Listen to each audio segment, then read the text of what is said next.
call the heavy hydrant hookup or the triple tap. There's a bunch of names for it. And any of my guys, please jump in if I'm missing something. The point of this is higher hydrants are rated using all three outlets. So if they say a hydrant can give you X number of gallons a minute, that's all three outlets. A lot of people just hook up to the big one and they're done. And you'd be surprised how much more water you can get out of the two 2.5s using them, especially if you use LDH. Ideally, you want to go off of each of the 2.5s with another piece of 5-inch. As Tony was explaining a minute ago, if you didn't hear him, the reason is this engine only has 2 intakes, period. So they took the 2 3-inches into the Siamese, and that's giving the ability to use all 3 ports off the hydrant into the engine, getting more water. So ideally though, if this engine had 3 intakes, it would be a piece of 5-inch off of every connection on the hydrant to every intake on the engine. Even if the intake on the engine is only 2.5, using 4 or 5-inch hose kills, gets rid of any friction loss you have from the hydrant to the engine and gives you the maximum amount of water. Setting up this way can at times double what you're getting out of that hydrant. If that hydrant's only giving you maybe 1,000 gallons a minute through whatever hose you've got hooked to the engine the first time off the steamer port at the front, using the 2 2.5s can almost double your available water. Does that make sense? Anybody never seen this before or never heard of it? You've never seen it before? I've never seen it hooked up like this before now. Do you have any questions or anything you don't understand about it? Is this just basically used for a long... Anytime you hook up to a hydrant, we suggest hooking up. The bare minimum is when you hook up to the hydrant before you charge it, at least put the gates on the 2.5s that if you need to increase your water, you can hook up. If you don't want to hook up both sides right away, put the gates on there, get water flowing, and then you can come back and add these later. But once you charge the hydrant, if you haven't put the gates on, you're dead. You can't shut down. Or even after you've got the gates on, you can bring another unit in and tie into the hydrant on those other 2 fittings. That's very true. If you have a hydrant, there are hydrants out there that will give you ungodly amounts of water if they're on the right system and have the right main under them.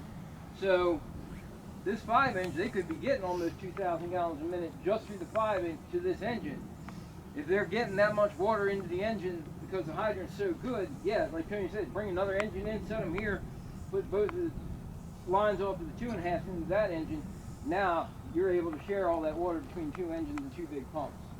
But like I said, ideally, anytime I hook up to a hydrant, I'm at least putting the gates on there so that if I need the 2.5s, I can use them.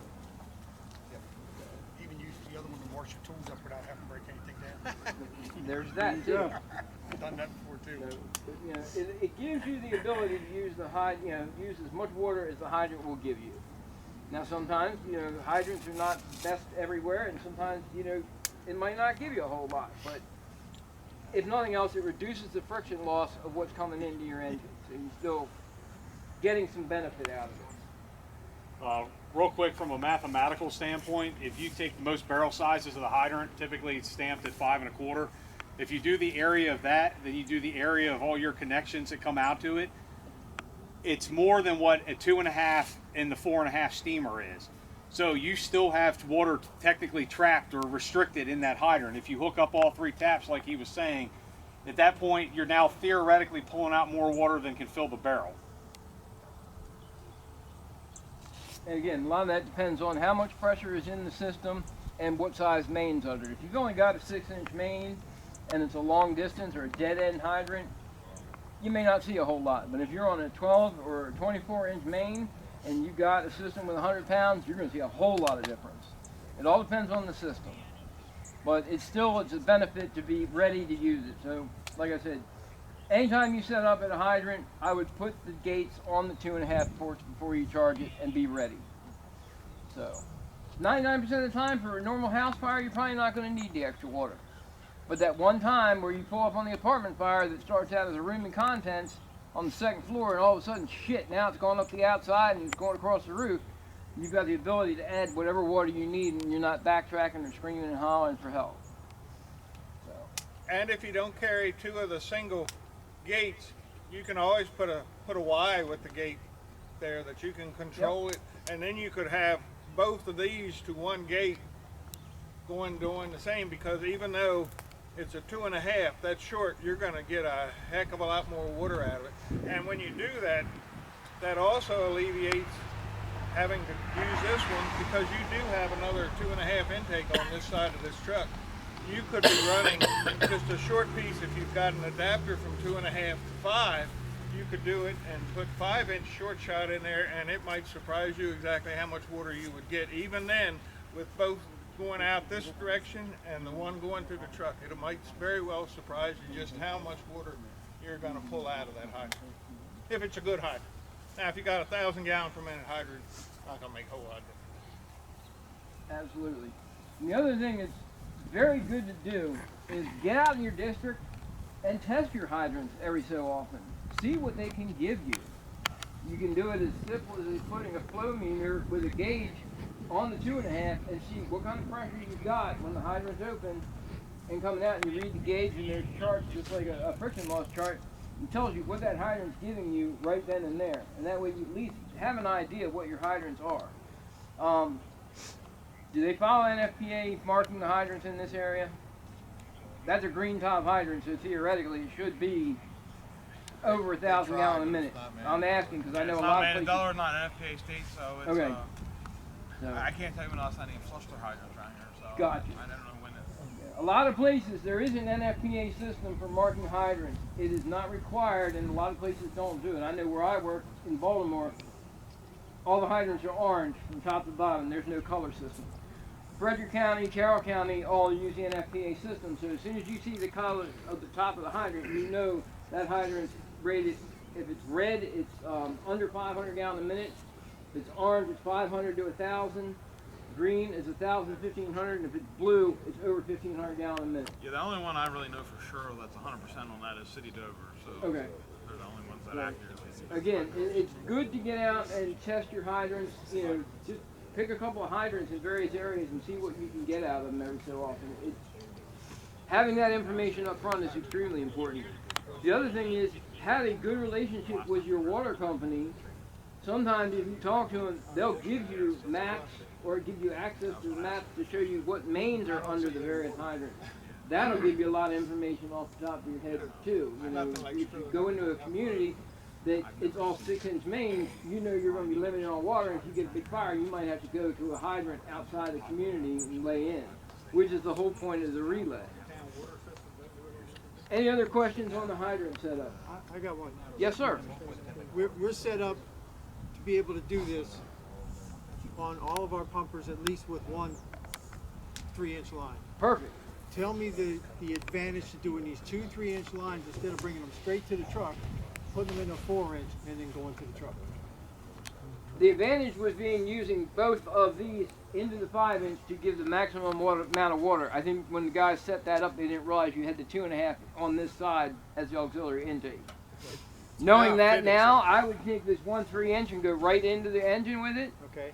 And then take that 5-inch and put it on this with an adapter and take the 5-inch into the other side direct.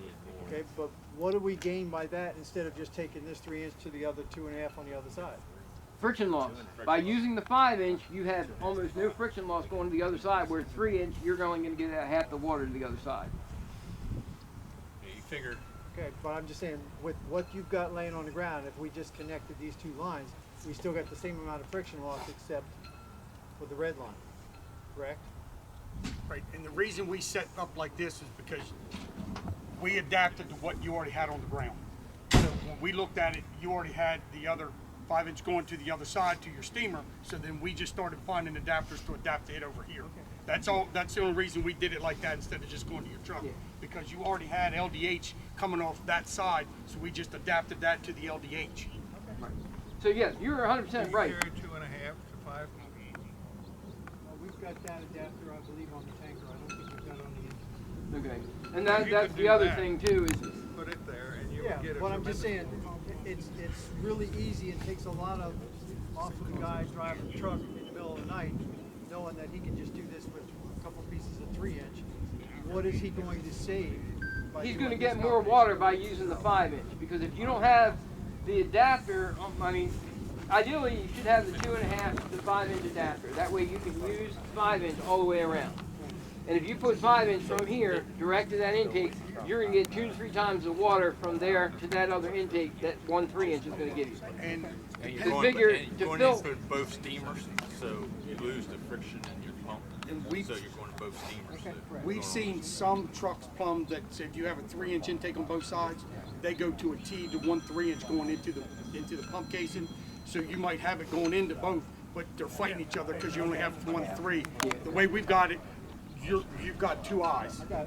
Plus, no matter what, like Tony was saying, your auxiliary intakes, your 2.5-inch intakes, no matter what piece you look at, unless you specially specify it when you buy the rig, they are the most inefficient intakes you have, hands down. And so the more water you give them in, the more they're going to get to the pump. So We haven't done the dual setup, but we've done the single, and it definitely makes a big it difference. does make a difference. But if you We haven't done the duals. Yeah, We've only if done you the if single you because we have don't a enough. piece of 5-inch and can come off, you'll notice an even bigger difference. We did the heavy hookup. We went to a fire in Milford. You had a tanker down there, and we pulled up and they had a gated Y coming off a single side of a hydrant with 2 3-inch lines trying to fill 2 tankers. We'll know why it's taking them an hour to fill a tanker. Yeah. So we that's got exactly there, it. Cody, we switched it up, went to a heavy hookup, and we were filling 3,500 to 3,000 gallon tankers in about 3.5 minutes. There you So, go. And Pushing that's the 800 thing. gallons a minute. Yeah. Yeah, Yeah, the they first come. time I went through, it took us like 14, 15 minutes to Yeah. fill. The second time is like 4 minutes. Yeah. So we were pumped. They got to a point now that they had so many tankers in line, they didn't know what to do. Yeah, I mean, it's craziness. Anybody that's sent to a hydrant to set up a tanker fill site, remember, 1,000 gallons a minute is your minimum that you want to be filling those Well, tankers at. the old days around here, they would just go, they would throw a Y on there, drop two 50-foot sections of 3-inch, turn the hydrant on, shut it off, and just use the valve, and they would go. They wouldn't leave anybody at the hydrants. Yeah. And then now you need to be more efficient because shit's burning faster. Right, and that's the thing. If it comes down to it, a lot of people say, well, why do we need all this? You know, we pull up with an engine and our 3,500 gallon tanker. I got 4,500 gallons at the scene. If I can't knock it with that, well, there's a danger in that. Remember, 25 years ago, with what materials were made for furnishings and so forth, the average family had 17 minutes to get out of a house before flashover or collapse. It's now down to 7 minutes for that same thing because there's so much synthetics in the furniture and the fuels. So you've got to have more water to knock your fire faster and harder to put the fire out. And yeah, you might be able to knock that room and contents with that 4,500 gallons, and that's great, but if it gets outside of that, then you're behind the 8 ball and now you're losing property, and you might end up burning down the exposure on the barn, the barn and everything else because you counted on that 4,500 gallons between your engine and tanker to knock the fire, and you lost. So it's always better to be ready. So we're gonna have to break this down anyways before we start and flush this hydrant. Okay, So I don't know. not a problem. Before we charge that, we'll walk up and show you what we're doing up here. And you've got a long leg, a couple thousand feet. How far should you go before you generally would want to put another engine in to boost your pressure? 800, or are you using 4-inch or 5-inch? Or is that just in general? 5-inch. We're going 5-inch 1,000 1,000. feet, but that empties the truck. Yep. Okay, so can you go further than that? Absolutely. We did a relay last year. William, you want to fill them in what you guys did last April? Yeah, sure. So my company, Queen Anne Hillsborough Engine 85 over there. It's a 1500 GPM QMax pump in there. Just to give you some background on it real fast. We did a relay drill out somewhere. We put 2650, 3,650 foot of 5-inch down in the street, and we pumped just solely with that. And we were able to do 1,200 gallon a minute all the way to a relay pumper 100 foot into a tower. We put this in place of that at between the 2,000 and the 1,600-ish foot mark or whatever it was. When we put a relay pumper in there to go pump through it, we went from 1,200 gallon a minute to a little over 1,700 gallon a minute. And that was strictly through a hydrant valve, just putting a relay pumper in there, cracking the valve open to do the bypass, kind of like how, you know, the Oasis, the TFT, the HUMAT and everything works, without any interruption in the water or anything.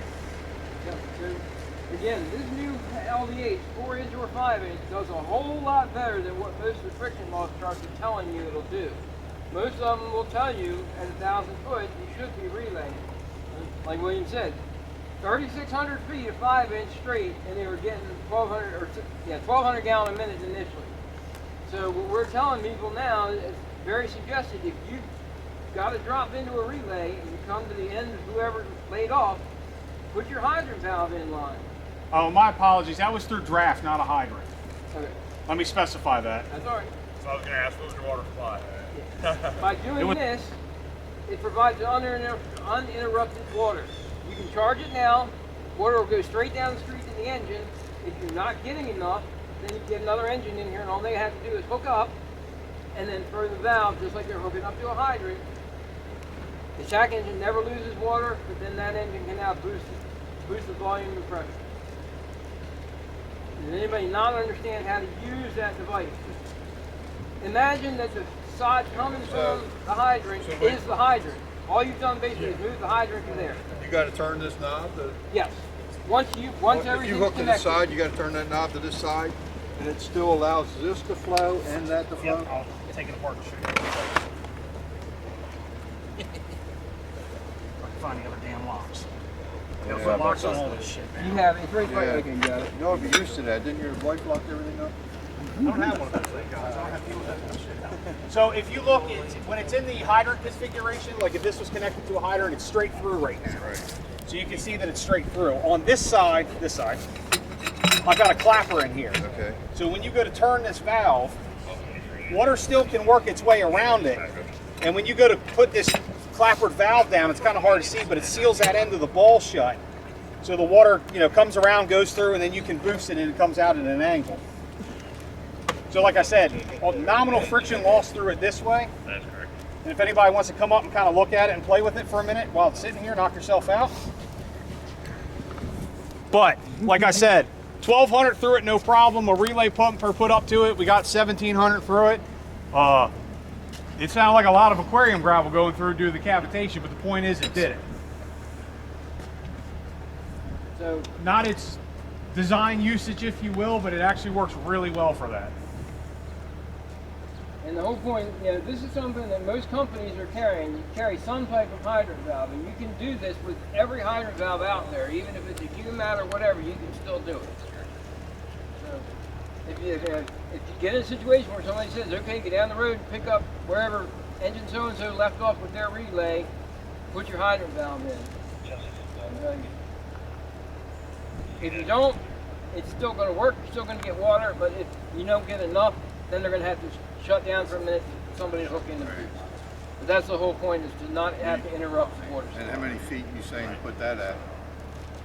Wherever, Wherever your hose 1,000 bed foot, ends. 1,000 foot. still That's 1,000 what- foot generally. Well, you carry 1,000. But if the first engine in lays 1,500 and you don't really realize it's 1,500, then just go ahead and put in wherever their lay ends. So it doesn't Put really yours matter. down.